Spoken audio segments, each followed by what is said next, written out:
नमस्कार। आपका अखबार के YouTube चैनल पर आपका स्वागत है। मैं हूं प्रदीप सिंह। विपक्षी एकता के लिए जो गठबंधन बना है INDIA, इसमें सबसे चतुराई से अपना खेल कौन खेल रहा है? आप कहेंगे कांग्रेस सबसे बड़ी पार्टी है, वो खेल रही है।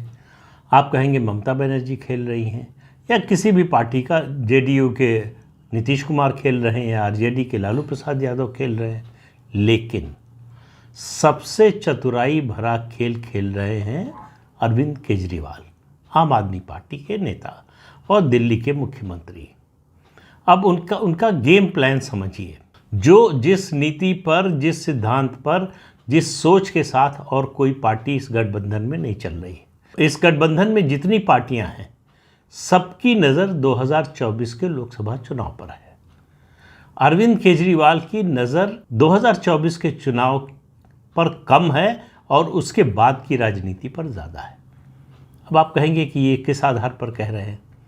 उसका कारण भी बताता हूँ। 2024 के चुनाव में ये गठबंधन के सभी घटक दल अलग अलग महसूस करते हैं कि उनके लिए सत्ता में आने का कोई मौका नहीं है। तो बहुत सी पार्टियां अपनी ताकत बढ़ाना चाहती हैं और कांग्रेस जैसी पार्टी है जो अपना पॉलिटिकल सर्वाइवल देख रही है। अरविंद केजरीवाल की नज़र इसी पर है, बिल्कुल गिद्ध दृष्टि है।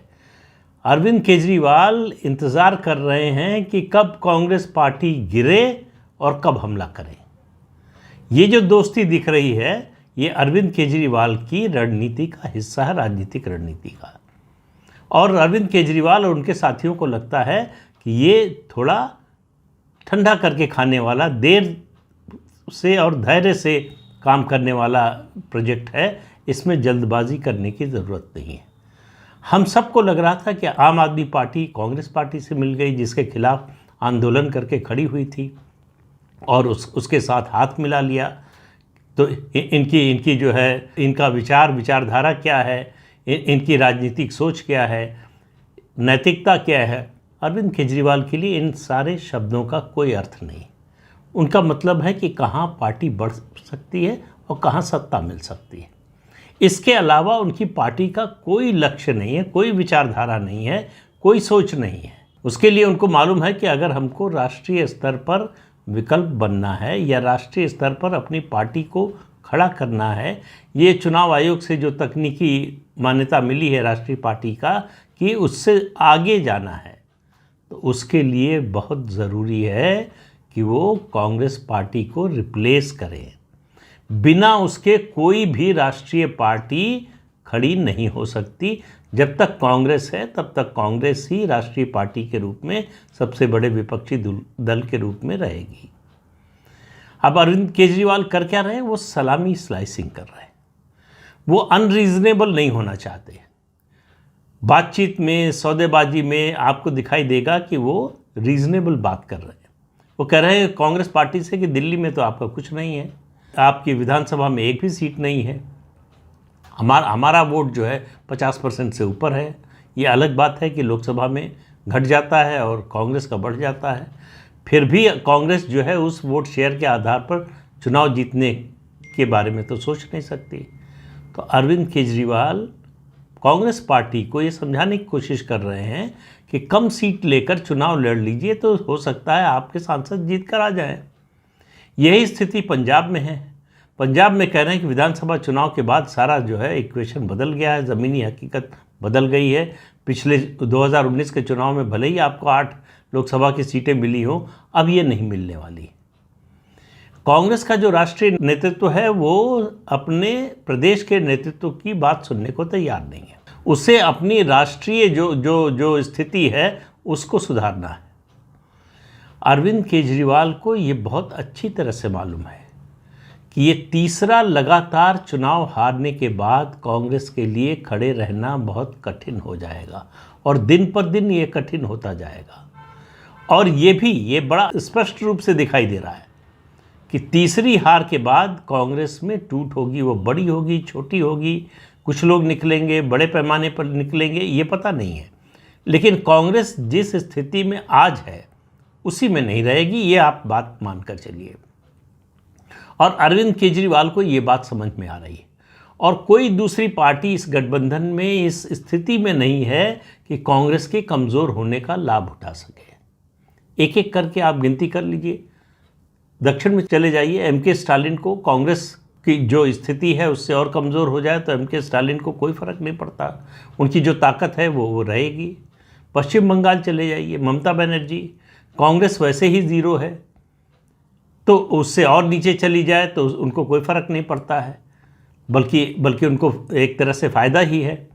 इसी तरह से उत्तर प्रदेश में आ जाइए, इसी तरह से बिहार में आ जाइए, इसी तरह से आंध्र प्रदेश, इसी तरह से तेलंगाना। आप एक एक राज्य करके देखते जाइए, उड़ीसा चले जाइए, जिस भी राज्य में चले जाएंगे आप, कर्नाटक को छोड़कर, और कुछ राज्य जो है जहां हिमाचल, उत्तराखंड, राजस्थान, छत्तीसगढ़ और उसके अलावा मध्य प्रदेश, ये राज्य यहाँ ऐसे हैं जहाँ कांग्रेस के कमज़ोर होने के बाद किसी नई पार्टी को उसकी जगह लेना पड़ेगा। जैसे गुजरात में ये दिखाया आम आदमी पार्टी ने कि कांग्रेस अगर घटेगी तो हम बढ़ सकते हैं। भले ही ये शुरुआत उनकी बहुत छोटे स्तर पर हो, बहुत छोटा है, 7 विधायक केवल जीत कर आए हैं, लेकिन आम आदमी पार्टी को लग रहा है कि लोग हमको कांग्रेस के विकल्प के रूप में देख रहे हैं। ये गठबंधन अपने को भारतीय जनता पार्टी का विकल्प बताने की कोशिश कर रहा है और अरविंद केजरीवाल अपनी राजनीति को कांग्रेस के विकल्प के रूप में खड़ा करना चाहते हैं कि अगर कांग्रेस का देश में कोई विकल्प बन सकता है तो वो आम आदमी पार्टी। अब इस राजनीति को समझिए। इसीलिए आप देखिए कि वो लोकसभा चुनाव की जब बात हो रही है 24 की, तो वो गुजरात में भी सीट मांग रहे हैं, वो राजस्थान में भी मांग रहे हैं, वो कर्नाटक में भी मांग रहे हैं, छत्तीसगढ़ में भी मांग रहे हैं। तो उनको बहुत ज़्यादा सीटें नहीं मिलने वाली, देने वाली सिर्फ कांग्रेस है, और कोई क्षेत्रीय दल अरविंद केजरीवाल को टिकट नहीं देने वाला है, सीट नहीं देने वाला। हालांकि उन्होंने घोषणा की है, उनकी पार्टी के जो है संदीप पाठक, जो राज्यसभा सदस्य हैं, केजरीवाल के करीबी भी हैं, उन्होंने रविवार को बिहार इकाई को दिल्ली बुलाया था, वहाँ बैठक हुई और उसके बाद घोषणा हुई कि बिहार का चुनाव आम आदमी पार्टी लड़ेगी।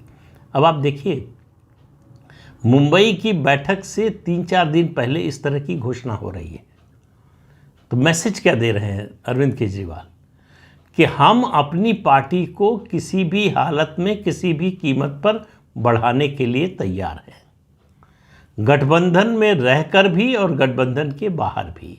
गठबंधन में रहकर उनको फ़ायदा है, फ़ायदा ये है कि जो भी अलायंस होगा उससे जो भी वोट बढ़ेंगे वो उनकी पार्टी के वोट बढ़ेंगे। तो अगर ये 1-1, 2-2 सीटें इन 4, 5, 6 राज्यों से मिलती हैं, और तो उस अरविंद केजरीवाल के लिए वो सीट भले ही कन्वर्ट ना हो, विजय ना मिले वहाँ, लेकिन वो उन सीटों पर या उन राज्यों में एक प्रतिद्वंदी के रूप में खड़े हो जाएंगे, उनकी पार्टी खड़ी हो जाएगी। तो अरविंद केजरीवाल का लक्ष्य 2024 बिल्कुल नहीं है। 2024 के लिए बने इस गठबंधन का इस्तेमाल करके उनके लिए ये गठबंधन सीढ़ी है 2024 के बाद की राजनीति के लिए। और जो स्थिति है आप देखिए कि अलग अलग राज्यों में देखिए, पश्चिम बंगाल में एक बाई इलेक्शन हो रहा है विधानसभा का, उसमें सीपीएम ने कैंडिडेट खड़ा किया है, कांग्रेस समर्थन कर रही है, और कांग्रेस और सीपीएम की ज्वाइंट रैली होगी और ममता बनर्जी के खिलाफ अभियान चलेगा।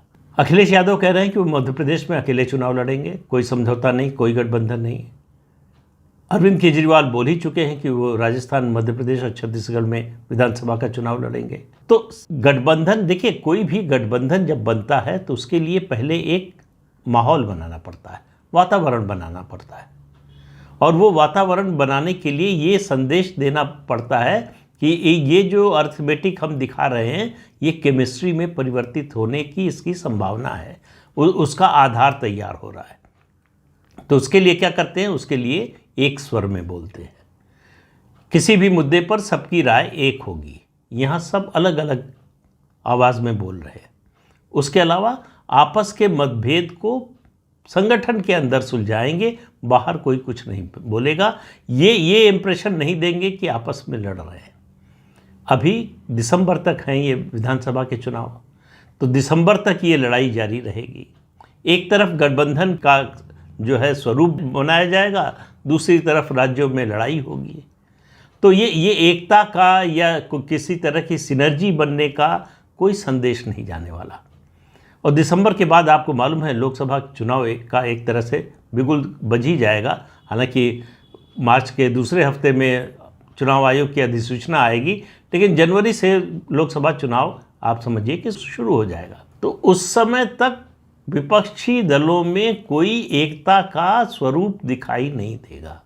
इन बैठकों से सिर्फ संदेश नहीं जाने वाला कि आपने बैठक कर ली, नाम तय कर लिया, सुना है कि बम्बई में लोगो तय होगा, हो सकता है कि स्टीयरिंग कमेटी भी बन जाए, लेकिन इस सब से बात यह है कि नेता ऊपर भले ही मिल जाए, नीचे जब तक कार्यकर्ता नहीं मिलता, उसके बाद समर्थक नहीं मिलता, तब तक बात नहीं बनती है। क्या इस बात पर विचार किया है पार्टियों ने कि जहां गठबंधन होगा वहाँ जिन 2 पार्टियों या 3 पार्टियों के बीच में गठबंधन हो रहा है, उनके कार्यकर्ता, उनके वोटर दूसरी पार्टियों को अपना वोट देने के लिए तैयार हैं? इसके कोई आसार नहीं दिख रहे। इसके आसार कैसे बनते हैं? जब कोई बहुत बड़ा राष्ट्रीय मुद्दा बने, लोकसभा चुनाव की बात कर रहा हूँ, बड़ा राष्ट्रीय मुद्दा बने जिसको लेकर लोग आंदोलित हों और विकल्प की तलाश में हों, तब ये इस तरह का जो है मुद्दा बनता है, तब इस तरह की सिनर्जी और केमिस्ट्री बनती है। उसका कोई वातावरण दिखाई नहीं दे रहा है, और ऐसा होगा इसकी कोई संभावना दिखाई नहीं दे रही है। अब आप देखिए, एक दिन पहले ही पंजाब कांग्रेस इकाई का बाकायदा बयान आया है, अपने हाईकमान से कहा है कि बेमन की शादी अगर हो तो उससे दोनों परिवारों का नुकसान होता है। पंजाब में आम आदमी पार्टी से गठबंधन मत कीजिए। तो यानी कांग्रेस पार्टी ने अपनी राज्य इकाई को भी समझाने की कोशिश नहीं की है, या समझाने में नाकाम रही है। 2 ही कारण हो सकते हैं।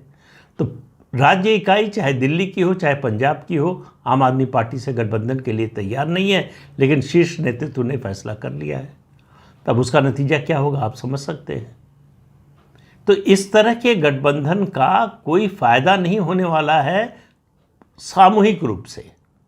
इंडिविजुअल कुछ पार्टियों को कहीं कहीं फ़ायदा हो सकता है, वो फ़ायदा दूसरी पार्टी, मतलब जो गठबंधन की पार्टी है, उसकी कीमत पर होगा। अगर दिल्ली और पंजाब में आम आदमी पार्टी को फ़ायदा होगा तो कांग्रेस की कीमत पर होगा, या गुजरात में अगर कुछ सीट मिलती है, 1, 2, 3 जो भी सीट मिलती है और फ़ायदा होता है, एक भी सीट जीतती है आम आदमी पार्टी, तो आम आदमी पार्टी का फ़ायदा है। तो कुल मिलाकर अरविंद केजरीवाल को एक बात समझ में आ गई है कि अगर भारत की राजनीति में प्रासंगिक बने रहना है तो उसका एक ही तरीका है कि कांग्रेस का विकल्प बनो, बीजेपी का विकल्प बनने की बात अभी भूल जाओ। और कांग्रेस का विकल्प बनने के लिए ज़रूरी है कि कांग्रेस कमज़ोर हो। तो जहाँ जहाँ हो सके कांग्रेस से सीट लेने की कोशिश करो, समझौता करो ऐसा कि जिससे कांग्रेस का जो वर्कर है, जो वोटर है, वो कांग्रेस से बिदक जाए। कांग्रेस का वोटर जब बिदकेगा, जब नाराज़ होगा, तो आप मानकर चलिए कि ज़्यादातर मामलों में वो बीजेपी की ओर जाएगा। वो आम आदमी पार्टी, समाजवादी पार्टी या आरजेडी या जेडीयू की तरफ नहीं जाएगा। कुल मिलाकर इस पूरी रणनीति में फ़ायदा किसको है? या तो आम आदमी पार्टी अरविंद केजरीवाल को है, या परोक्ष रूप से भारतीय जनता पार्टी को है। तो भारतीय जनता पार्टी को फ़ायदा हो जाए, इससे अरविंद केजरीवाल को कोई फ़र्क नहीं पड़ता। उनका लक्ष्य ये है कि कांग्रेस को नुकसान होना चाहिए। कांग्रेस कमज़ोर होगी तभी आम आदमी पार्टी मजबूत होगी, ये बिल्कुल पक्की बात है। अगर कांग्रेस मजबूत हुई तो आम आदमी पार्टी की हालत ख़राब हो जाएगी। तो आप देखिए कैसे खेल के अंदर खेल चल रहे हैं, परत दर परत ये जो राजनीति चल रही है विपक्षी एकता की, उसमें किस तरह के खेल चल रहे हैं। और जैसे जैसे लोकसभा चुनाव नज़दीक आएगा, ये सारा खेल धीरे धीरे स्पष्ट रूप से नज़र आने लगेगा। तो इस अंक में इतना ही। अगले अंक में फिर मिलेंगे किसी नए मुद्दे के साथ। तब तक के लिए अनुमति दीजिए।